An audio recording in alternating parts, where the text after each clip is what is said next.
Now, Scott Adams is the creator of the Dilbert comics, but this is not how I actually heard about it. I heard about it that the media was in despair. Like, all the journalists were acting as if great damage, a huge calamity has befallen upon the United States of America. And this was the fact that in a live stream, Mr. Adams read some FBI statistics, and this caused great harm to the people of the US. Now, no one actually tackled with what he was saying, and I did read the press. Not a single journalist was addressing whether or not what he is saying is the evil and the harmful disinformation.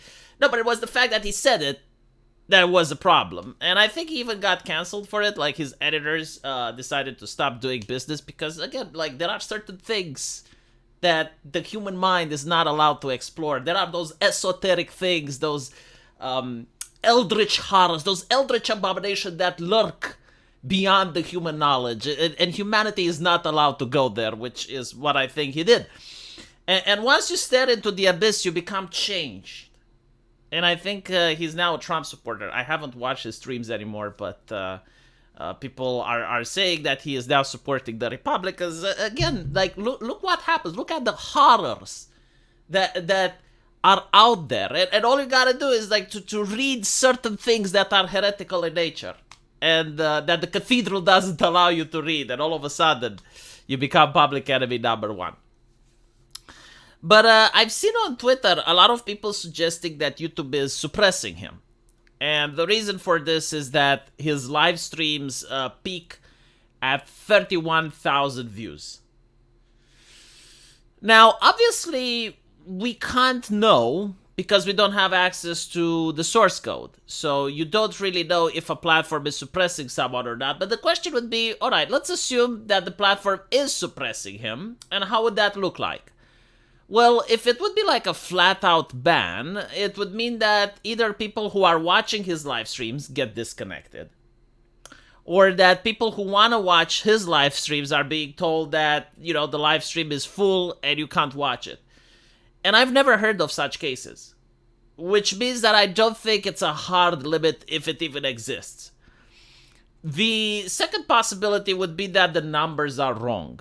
And I kind of agree with this because I've seen certain things that I found very interesting, especially 2 years ago when I was watching Pippa. I saw her stream from YouTube onto Twitch and vice versa. And she would go on YouTube, and back then she would have like 500 viewers. And she would say, all right, I'm going and I'm streaming on Twitch. And she would go on Twitch, and immediately she would have like 700 or 800 viewers. And then she would say, all right, I'm going back to YouTube. And this would happen like in the same stream, right? Like, it would be like a 5 or 10 minutes break after she jumps from platform to platform. And it was like this difference of 200 to 300 viewers. Now, there are ways to explain this. I guess, like, maybe there are people that only watch Twitch and they would just see that she is there. But, like, why wouldn't you just follow, you know, with the live stream?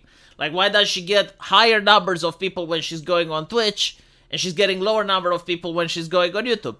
Now, of course, if there's shenanigans afoot, if, like, the algorithm is just pushing out fake numbers, or they have, like, different ways to update them or whatever, it could also be possible that Twitch is responsible, right? And YouTube is showing the actual numbers while Twitch is faking it. But I did hear the case that Twitch is actually inflating the numbers, so there may be that, right? And if that's the case, then this is not what's happening here. Again, the question would be, why is Scott Adams always at 30,000 or 31,000 views? One of the possibilities, and I think this actually does happen, and it happens to all the creators, not just Scott Adams, is the way the algorithm pushes you. I have had numerous times, even though I've streamed at the same hour and I stream on the same channel, I had people come up and say, V, I didn't get a notification. I subscribed to you, I pressed the bell, and I had no idea you're live streaming. And many other content creators experience the same thing. And I do believe that on most social media platforms, there is a two-tier system.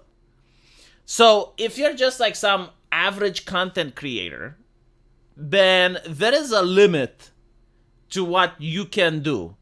I think like Mr. Medicare would be like a good test subject for this. Because he's not associated with any networks. He is not a type of person that these platforms like, right? He's persona non grata. And I would say that his live streams usually go up until like 20,000, maybe sometimes like 30,000 when he was having like great days. And that's probably the limit. Like that is the limit you are allowed as a content creator. Like anything more than that, you gotta get affiliated. You gotta join some sort of network, you gotta join some corporation, and then you get promoted. And then you get a lot of views. But the problem is like when you affiliate yourself, you also can't talk about all the subjects you want. You also can't say anything you want. If you need a perfect example for this, you can watch Tucker Carlson. And you can see what Tucker Carlson was saying when he was on Fox News. And you can see what Tucker Carlson is saying when he is on Twitter. Or more importantly, what he wasn't saying when he was on Fox News versus what he is saying when he is on Twitter, right? So like, the people that are allowed to grow, they're being groomed and controlled into what they are and aren't allowed to speak.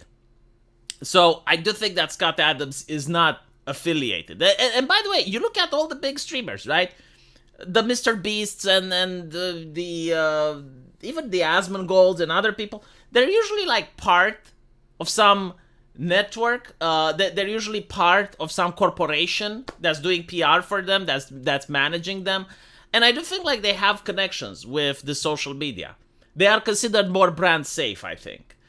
So this is where you have the two-tier system, and probably the way the two-tier system works is simply by notifying or not notifying your viewers. So you have people that subscribe, you have people that click the bell icon, but maybe the system just goes like, all right, we pushed him enough, now we're dialing back. And again, many content creators have told me that, dude, you were live streaming and I didn't know. I didn't get any notification. Like, the only reason I even found you is because I randomly clicked your channel.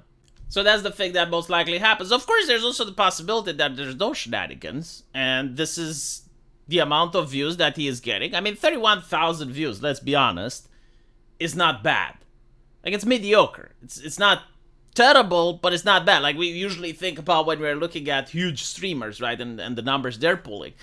But in the case of Scott Adams, I mean, he's got low production value, right? Like, he's not like Mr. Beast editing a lot of videos and having special effects and stuff like that. I don't really know his format. Does he bring guests? Because that also matters, right? Like, if you bring guests and you network, then you grow your channel. So those things should also be taken into account. And again, like, 30,000 viewers is okay. It's not awesome, right? But like, for just a guy speaking in front of a camera, even if he is Scott Adams, it's kind of okay, yeah.